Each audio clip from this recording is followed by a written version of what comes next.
Remember what you said on the first week of, during the first week of school?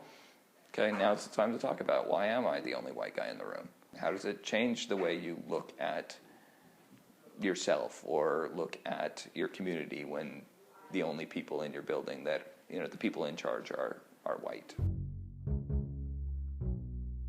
My name is Joshua Harding. I'm an English teacher at Park East High School, and then I teach AP Language and Composition with 11th and 12th graders. We'll take like a specific issue like sexism, and we talk about women's suffrage, and then we read Elizabeth Cady Stanton. But then we talk about how African American women were marginalized even further in that power dynamic, and we read Sojourner Truth. Then we update it, and we look at it through a lens of a modern writer like Sadie Smith wrote an essay on it. My name is Catherine Nunez. I'm 17. I'm a senior at Park East High School. I was born outside the United States, so I learned Spanish first, and then had to learn English. I've always challenged society. I'm a Dominican.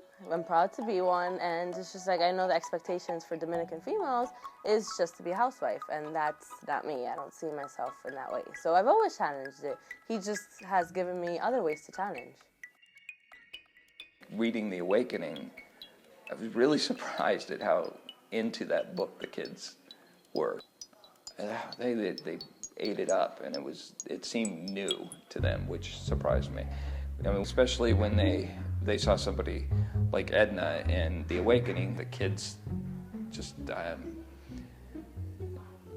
they felt similarly to Edna. So, in that they knew something was wrong, and they knew that they were uncomfortable, especially some of the girls, but never really articulated it or never heard somebody articulate it. My name is Sean Payne, and I go to Park East, and I'm graduating this year, 2014. Before Harding's class, I didn't think about this stuff. I was just like, oh, okay. I was just kind of like, I was blind to it actually, but now that I've had the lesson and everything, I'm very much more aware. Cause there's a lot of women in my family, so I just see how it affects them in work and everything. People really don't realize that they look down on women a little bit. So I see that when it's cause my mom, she's a very business type of woman, so I see it in her business, a man may get higher than she does simply because he's a man, so they don't listen to her ideas.